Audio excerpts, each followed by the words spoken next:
Hello everyone and welcome back for a new Stratego game video. Today I wanted to make a video very different than what I usually do, and I wanted to make a tutorial about how to play Stratego and not only make comments about a game or a specific thing, but really the basis, how to start Stratego. So I assume the best player here can easily skip this video. While the newcomers, I recommend to watch it until the end, and hopefully it will be useful to start and make the first steps in this game. So first of all, I think the best thing to do is to present a bit the site, and this can also be interesting for those who are good players but who still didn't join the site. So first of all, you still have here the board where we can play, and this part will be discussed later on. You can see all the active games and the number of players online. You can see, for example, if there is this logo, you can watch this game, or if this game has been finished, you can replay this game. So that's something very well done. You can see here the podium, so this is all the tournament which have happened with the relative tournament ranking. You have also the regular ranking which is built, and you can see many interesting statistics like the number of victories, loss, defeats, draws, sorry, and so on. And we have, I think, at the moment around 220 players. What else? Well, on the profile you can choose your nickname, your country, you can see your statistics, and you can go on the statistic and see all the players which you have been playing against and replay all your games there. So you can see, for example, I don't know, the player I've played the most is Alien vs Lotto Clowns, and I won 40 times, 2 losses, 70% victories. Out of that, you can also write to some player, block some players. You can decide whether you want your games to be replayed or spectated, and so on. And on the settings you have a lot of features, so you can choose how to put the numbers, how to what kind of pieces you want to use, the size of the board. So for example, if I put it small, you see it's changing. You can make it flat or 3D. You can choose the color. You can even custom the colors and do exactly all the colors you want to have, and that's really up to you. So that's one thing. What else? You can also decide on the graveyard which pieces appear. You can have the sound and the background color. Now I will just make it with dark red blue, and we will be really classic. I will use the classic pieces, and we will start with the description. Remember that I use 10:1, which is important for the beginners. So let's start now with the basics of the game, and I think the most important thing to say is how the boards work. So as you can see, we have a board with 100 squares technically, but 8 disappeared because they are the lakes. What is stated is that this part of the board is my side, and this one is the opponent side. And to communicate with the opponent side, you have 3 lanes. So you have the left, the center, and the right one. And no pieces can go on the lakes. That's the real base of the board. Now let's start with the pieces. So as you can see, we have 40 pieces, and the goal in Stratego is to take the flag, which is this one. So you can put the pieces exactly how you want on the board. So for example, I click fill the board. This is, for example, a setup, and my opponent doesn't know how the pieces look like. They are hidden to him, and he will know them only if he attacks them or if you attack one of his pieces. Now, as stated, the opponent will attack either on the left, either on the center, either on the right, and will slowly come into your field. So usually what is done is to put the flag in the back row, one of these 10 squares. So let's say now we want to put it there. Okay, and the flag is a piece which can't move. So once you decide the piece is there, it will stay there until the end. Then we have 6 bombs. The bombs are also pieces which do not move. And again, so if I put one bomb here, this square will not move until the end. And any piece which goes on this bomb will die and will be removed from the board, except the miner, which will be discussed later. So these are the bases, and all the other pieces from the number 10 until the number 1, they can move from one square. So let's take, for example, this piece. We have one square up, or it can go one square down, one square on the left, or one square on the right. No piece can go on the right, on the diagonal side, and as stated, no piece can go on the lake. There is only one exception, which is the scout. The scout is the only piece which can basically move like a tower in the chess game, so it can go several square on the same direction, but still not in diagonal. So this piece is really useful if you want to know a piece which is incoming and which is far away from your opponent. The basic rule with the pieces is that the highest number eats all the pieces with a lower rank. So let's say we have now here the number 10, and imagine this one is the number 9 of my opponent. If I jump on my opponent, well, he will lose his number 9 and I will take his place. That's the real basic rule. So now we would say, okay, so the number 10 is basically impossible to defeat. That's not really correct. There are, let's say, three ways, to defeat the number 10. So the first one is, let's imagine that my opponent does also have a number 10 here. If I jump on it, both number 10s are removed, so both pieces are being removed. That's one way to defeat your opponent number 10. Second option is the bomb. So as stated, any pieces which goes on a bomb will die. So if the number 10 go on a bomb, he dies. If the number 9 goes on a bomb, he dies. The only exception is the number 3, which has the possibility to go on the bomb and remove it, like if he was eating that piece, and take his spot regularly. The third way to defeat the number 10 is with the number 1, because you would say, okay, so the number 1 basically is killed by anyone, so why do we have this piece?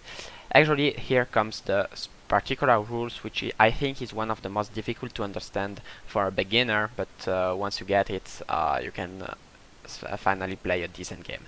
So let's say we are in this situation where the number 10 is mine, the number 1 is my opponent. So actually we would most likely have a situation of this kind. If the number 10, so it's my turn, I attack the number 1, I win. So the number 1 is being removed and my number 10 is still alive, and there is one less way to defeat this number 10, which is pretty much good. Second option, it's up to the number 1 to attack. The number 1 attack the number 10, the number 10 is removed, and the number 1 did his job, and basically becomes now a piece which is useless for the rest of the game. So it doesn't work with the number 9, for example. If the 1 attacks the number 9, the 1 dies. The only option to win is with the number 10. So if the 10 died for a certain reason, well, the number 1 is removed. I mean, is useless. Right, these are the basics rules. All the other pieces follow the same principle. So the number 7 is defeated by number 8, 9, 10, or another number 7, but can defeat the 6, the 5, the 4, the 3, the 2, and the 1. That's the basic rule. Now, I'm talking with numbers, but actually all the pieces have a name, so I will just mention it, but as we are at the beginning, I think it's better for you to first learn the numbers and then slowly start with the names. So the number 10 is called the marshal. We then have the general, 2 colonels, 3 majors, 4 captains, 4 lieutenants, 4 sergeants, 5 minors. So the minors actually is the easiest to remember. We have 8 scouts and 1 spy. And of course, as stated, 6 bombs and 1 flag. Alright, so now we know the rules of every piece, and the most important thing now to know is how to build the setup, because it's the first thing we will do in a game. Decide the setup. So the first thing I personally do is to choose where I want to put the flag. So let's say I want to put it there. What is recommended is to protect it with the bombs, as they don't move. So let's suppose we make this kind of structure. I think the most attentive between all of you will note that this is a very good defense, as no piece can attack in diagonal. So what does it mean? It means that your opponent, if he wants to take your flag, he is forced to attack with a minor, take a bomb, and then he is opening your flag and he can attack it. So that's a really good defense, and that's what you will the kind of structure you will find in, I think, 99% of the game. Of course, this is not the only option. There is another one, which is, for example, to put the flag in the corner. So in this case, it's, I think, harder to defend from a certain perspective because it's straight on the left lane or the right lane. On the other hand, it can be attacked only from 2 sides, and you still have 4 bombs to create some troubles to your opponent. There is also another option, actually 2 other options, which I can mention, but you basically never see them. So there is one, which is this one. As stated, no piece can go on the lake, so in this way your flag is still protected, but that's pretty much risky. As stated, because one could really come with a miner, take it, and attack your flag. And the last option, to have it protected next to bomb, you can do, for example, something like this with 4 bombs. That's also another thing, but you will block a piece here, and that's also something you don't see, but that's still an option, and it can surprise sometimes someone. Now let's say we want to make our basic setup with this. Right, so we still have 3 bombs. So what I usually do is not to put many bombs on the first 2 rows, because these rows are the attacking rows, so these are the one you will use most of the game, while the last 2 are how to say, are for the end game. So usually I do, for example, 1-2 bomb like this, and eventually I can put 1 bomb on the first rows. So let's say, for example, here, but that's not. I mean, you can do also. You can also decide not to do it. So let's say, for example, I want to do something like this. Right. So, for example, the interesting point of this bomb here is that behind there is not the flag, and your opponent could think there is a structure like this one. So what I can do is to put a sergeant, or number 4, because it's the lower rank over the miner, so the number 3. So if a miner comes, he takes the bomb, I take with my sergeant, and I get a miner, and my flag is still bombed in and protected. And what I can do, for example, is to decide to have a number 3, which I will not move until the end, so I can keep the illusion there is a structure here, and that my opponent will be willing to attack this way. What I do at this point is to put all the number 3, because they are useful at the end game, when you can finally read a bit the structure of your opponent and not waste them at the beginning. So for example, we can put 1 here, we can decide to put 1 here and 1 here, and eventually 1 on the third row. So let's say we want to put 1 here. That's the basics. Right.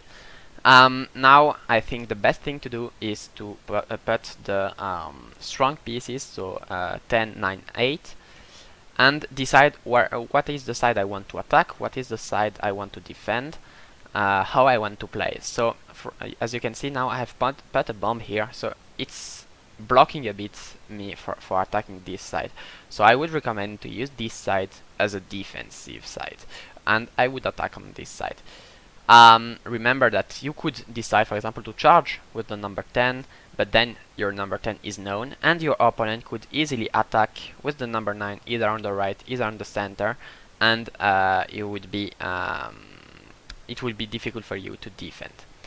So what I recommend, for example, let's say we want to attack and we use the marshal as a defensive, and we put it like here. I don't know, here. So in this position, the number 10 is protecting both the center and the right side, and it's a good position for it. And let's say now we want to attack with the number 9. So I don't know, we can put the number 9 here. And what is a good combo is to put the spy not far ahead. So let's say we want to put the spy here. Why this? Imagine that the number 10 is coming at a certain point. I can move my number 1 here, move my number 9 here, and this is a very good defense because your opponent can decide to sacrifice the number 10, so he will get your number 9, but you take his number 10 and you have the highest pieces on the board, and your number 10 can now be defeated only by the number 1. Or a bomb if you jump on it, of course. So let's say we want to do this. Now we have to decide a bit about the number 8. So as we have 2, we can decide, for example, to put 1 here and 1 like here. Just if you want to attack on this side, the number 8 and number 9 are good to push and make some pressure. They are defended by the number 1. And in case something doesn't work on this side, we can still have one number 8 here to push. Usually few players attack from the center, as there are 2 sides to defend, and that's quite risky. I personally recommend to attack either on the left, either on the right, either on both. Then I would recommend to put the pieces which we want to put in the first rows, so the pieces which can be discovered quite easily. What are the most common pieces you will find? You will find the number 2, because it's a low piece you can sacrifice. So for example, we can decide to put 1 here. You find very often the number 6, so we can, for example, decide to put 1 here and 1 there. And you also find sometimes the number 4, so let's say we want to put 1 here and 1 there. Sometimes you also find the number 5. In some cases you find the number 7, because some players want to take eventually a number 6, but then it becomes harder to defend. But eventually, let's say we want to surprise our opponent, so we can put a number 7 here. Then, I don't know, in the number 7 we can put 1 here, and 1, I don't know, let's say we can put 1 there. So they are pretty much in the center, and they can help if the number 6 is traded. So we have 6, 6, the 7 can come then. Then you have the number 5. So personally I don't use them at the opening, but I want them to be ready quite soon. So for example, we can put 1 here, 1 there, 1 here, and let's say 1 here. We still have 2 number 6, so it can be useful to have 1 here and 1 there. Okay, so we have a good attacking side, and let's say we have a number 4, which is here, and we complete with all the number 2. So as you saw, I kept a gap here for the number 2, because at the end game it can be useful to have 1. So I recommend to have at least 1 in the last 2 rows. That's something good. Okay, so now we have our setup. So we can save it, for example, and I will call it demo 1. Okay, and now what we want to do is to play a game. So hopefully we are not waiting too much. So I will play it, let's say a friendly, I don't know, well, let's say we have our setup here. So we can see our opponent is Atraf. I don't know him at all. So we see he's from Israel. He has 151 Elo rating, so it's not much, and he has 34% of victories. Right, so as you can see, as stated, I do not know how my opponent has put his pieces.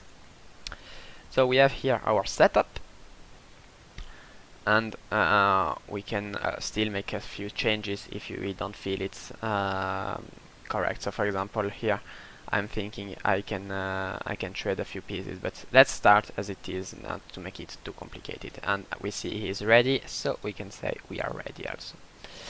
We have a timer, so I can start, and I said I wanted to attack on the left side, so let's play this way. Alright.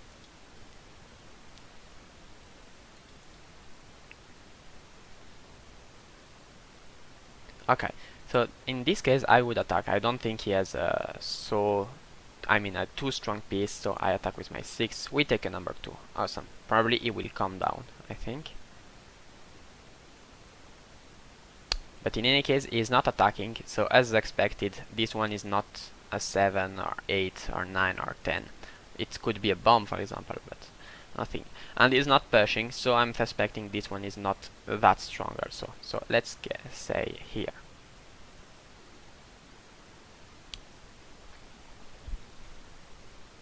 Right, as you see, he's already thinking a lot. Okay, so this piece is weak. Most likely, this one is a strong one. Now, I don't fear it, so I will attack. I don't care if I lose a 6, I will have taken 2 pieces and I will get the information. So let's attack. Captain. Okay, so 6. Alright, very good, I have a number 2 advantage. And this one I know is weaker. So we can keep pushing. Right. Okay, we push.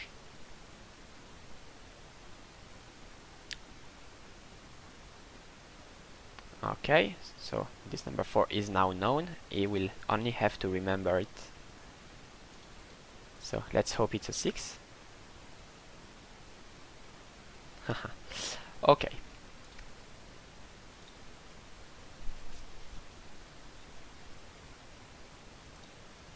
Alright. So in this case, I don't think this one is a very good one, because if I had a number 2 here, it would have been scouted very easily. Now I'm really a bit blocked here. I don't want my 8 to be known immediately, so I will just start moving on this side. Okay, let's attack. Okay, we get the number 6, awesome. So our 7 did his job. Now it will be difficult to defend. Okay, so now we have a 50-50 situation.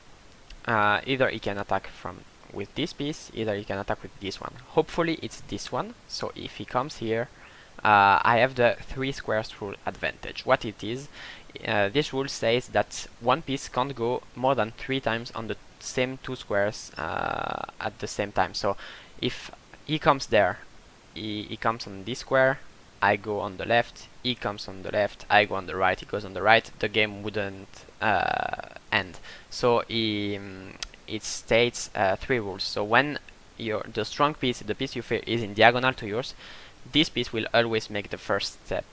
So that's fine for us. On the other hand, if this piece is attacking us, we will be in trouble, because we would start making the three squares rules, and we will be forced to retreat. So anyway, we will stay like this. Hopefully we are not making any mistake, and let's see what happens.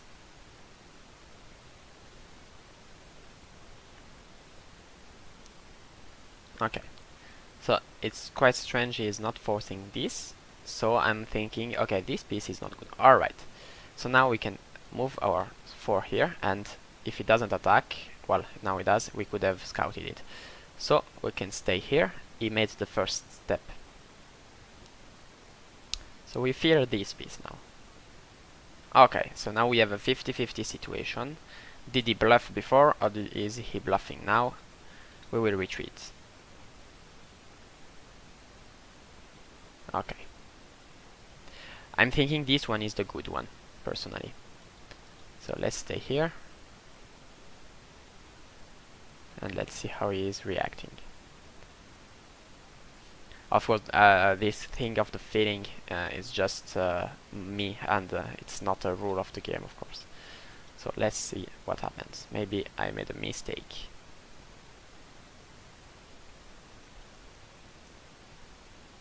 Okay, he is hesitating, and we have to remember this one is a weak piece which is fearing the 7, so we can think it's a 2 or a 4, something like this.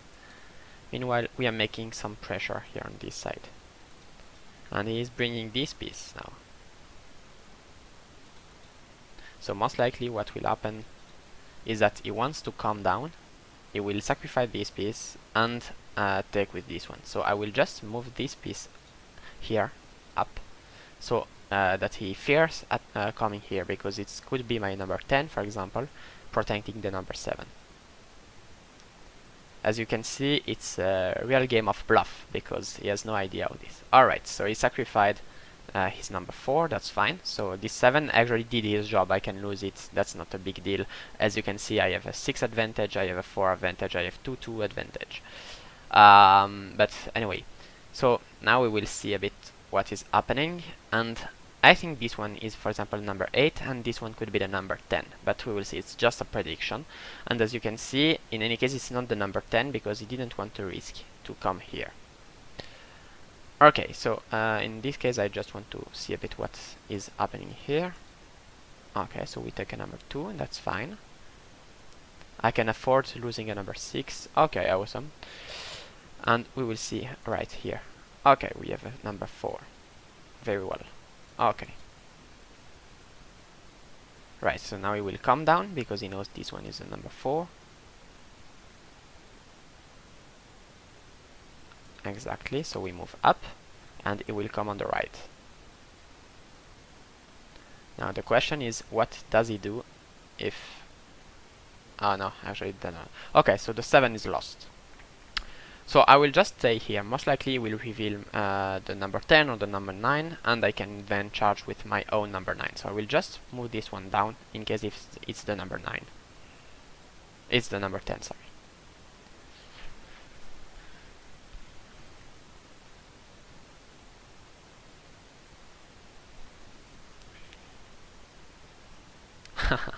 Okay, he fears that. Awesome. So now, actually, I don't care. I can go straight on. Okay, and we cover. I mean, it's quite risky to defend a 7 with a 6, but at the moment it's working, so that's pretty much good. Right, I don't fear this piece, so I can bluff that I am attacking this one. Most likely it will be forced to go on the right. I'm pretty much convinced this one is the number 10.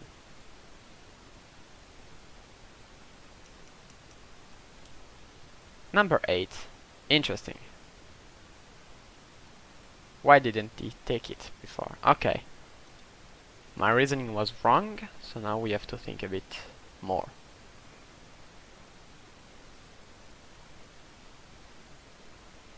Very interesting.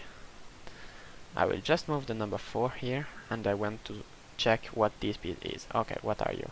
Number 8 also. Okay. So he had, we know the 2 number 8. So I was right about this one. Okay. Very interesting. 2 number 8. Okay. That's a good information, because it will be now difficult for him to defend, and we just mustn't forget the number 8 where they are. In the meanwhile, I can afford going with this number 6 and see a bit what I can do here.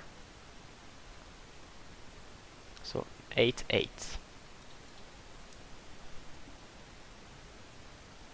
I don't care. Okay, number 5. Awesome. So now he discovers that I bluffed all this time.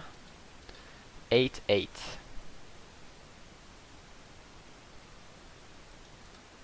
Okay. 8, 8. So I can think now the 10 is here protecting the 2, 8. But it could be the number 1 also, because he fears that I come with the number 10 straight on. So we will just wait a bit. Okay, I will go straight on. Number 4, awesome.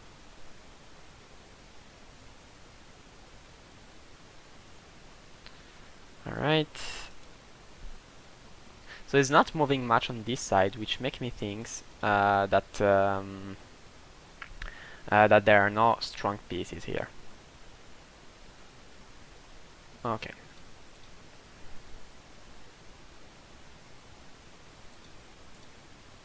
Okay, number 2. Okay, so as I know the number 8, I can afford going with the number 7.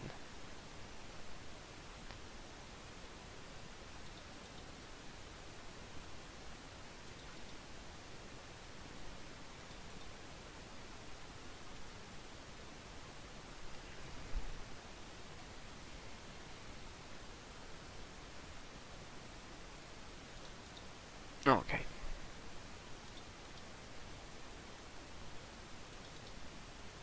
So he wants to know what this piece is, so we won't let him do it. And we would do not want the number 1 to be discovered.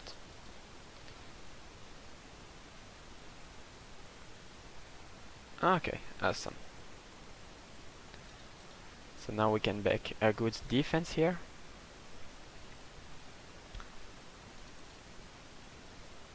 And we will slowly... Okay. That's a risk actually. Okay.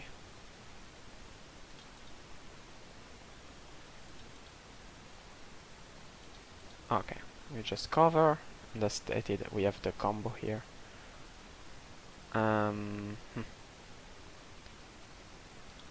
Let's do this. Okay, we are protecting. Okay, that's not going very well. That's not a good position for me. Okay, I just keep here. And I need to prepare a way of escaping. Okay, so he knows that's the number 9. I don't care.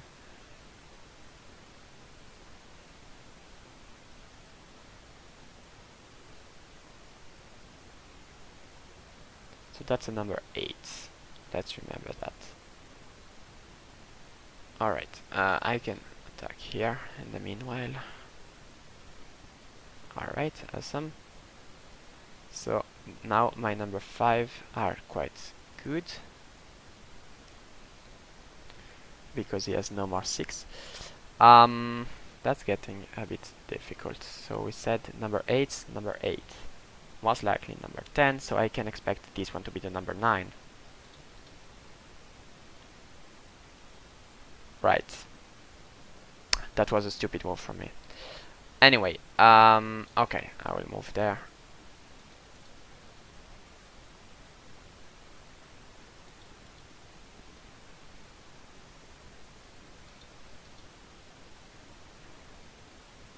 Huh. He is taking some risks, but that's working. Okay, that will be very, very difficult now. Okay.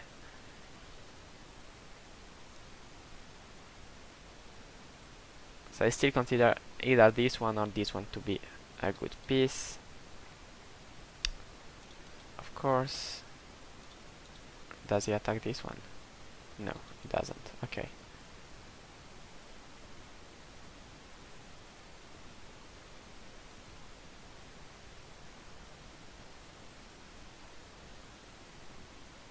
Okay, so now he has 2-7 advantage, and he's bringing this piece. That's not going well at all. Well. So I think actually if this one is the number 10, I could think this one is the number 1 protecting the number 8. Okay. Most likely we will trade the number 9s.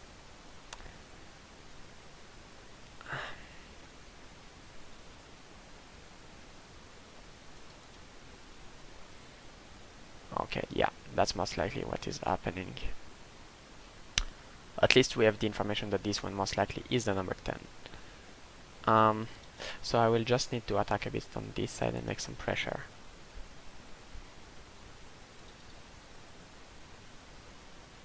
Alright.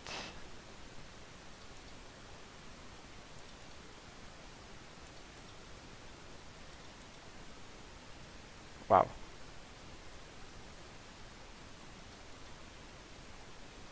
Wow. Okay. Right, yeah, I have no more spy. Okay, I understand it. I get what he wanted. Okay.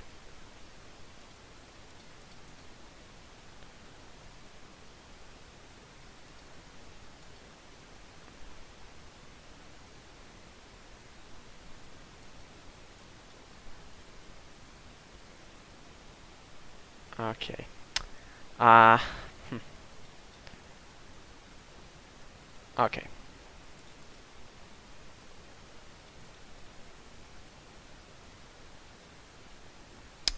That's not going well at all.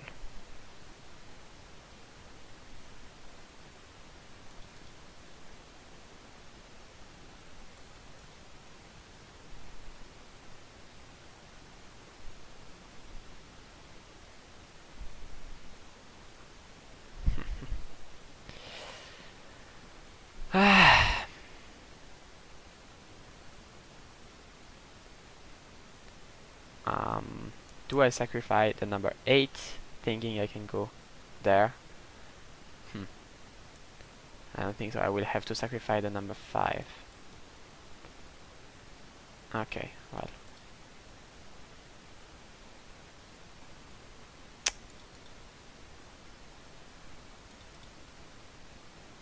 Okay, anyway.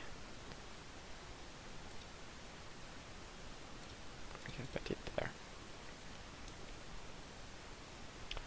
That was very stupid from me, actually. Let's see if I can come back from this situation.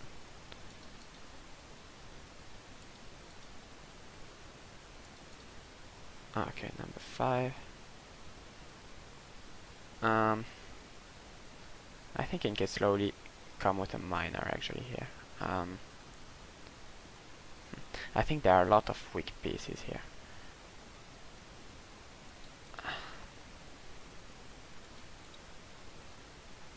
Okay, awesome. So this he shouldn't have done it honestly, but okay, I get a number 4. That's fine. He has really few pieces left on the board actually.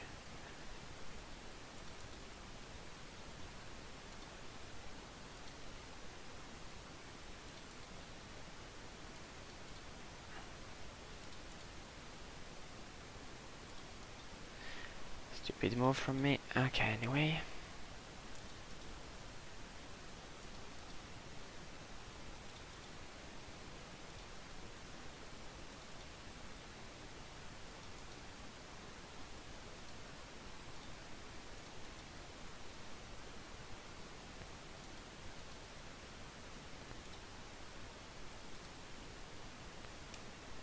Okay, well.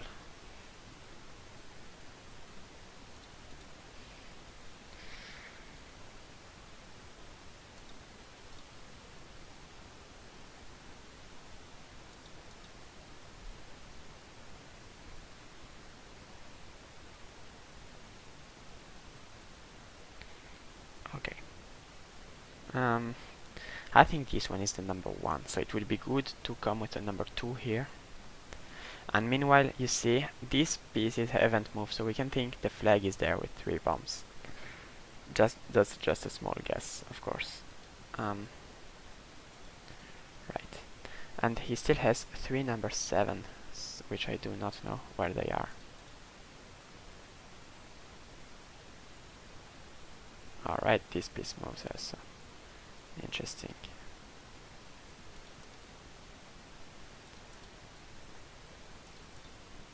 Alright.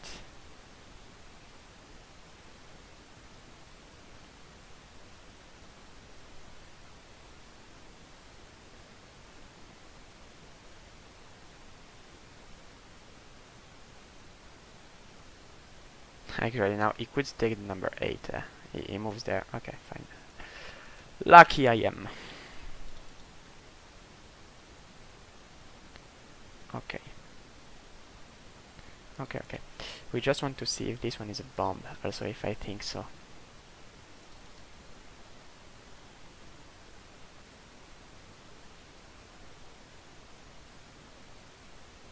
Okay, so yeah, he's really acting like if he is defending this one. Okay, let's see if I can bring the number 3 here.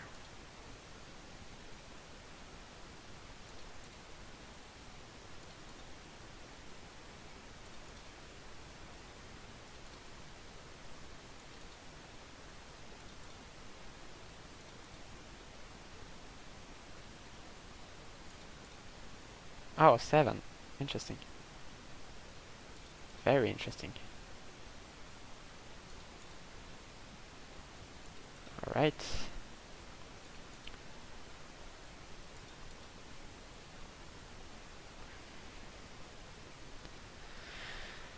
Okay, now I have to think, do I risk this to see what happens?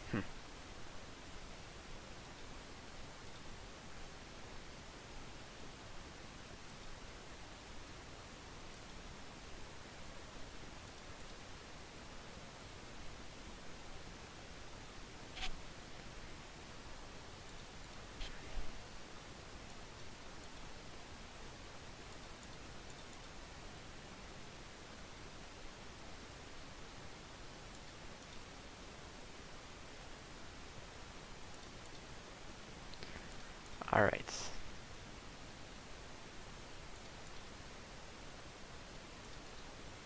Alright, so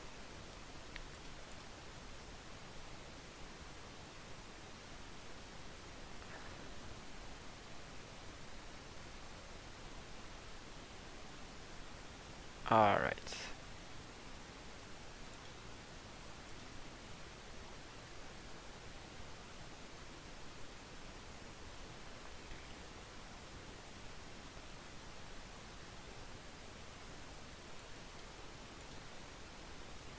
So we will be forced to trade at number 8 here.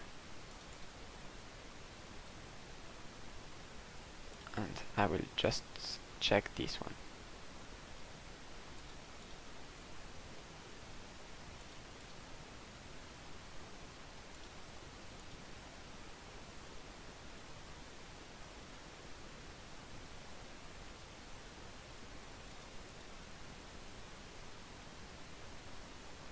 Right, so this is the spy. Okay, so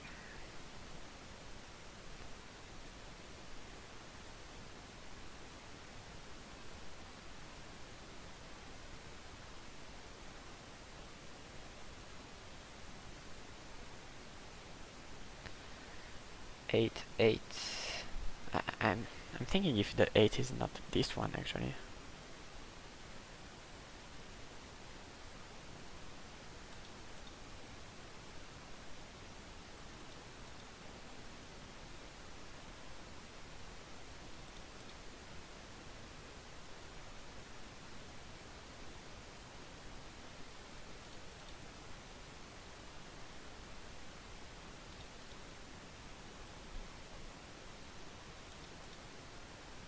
Alright.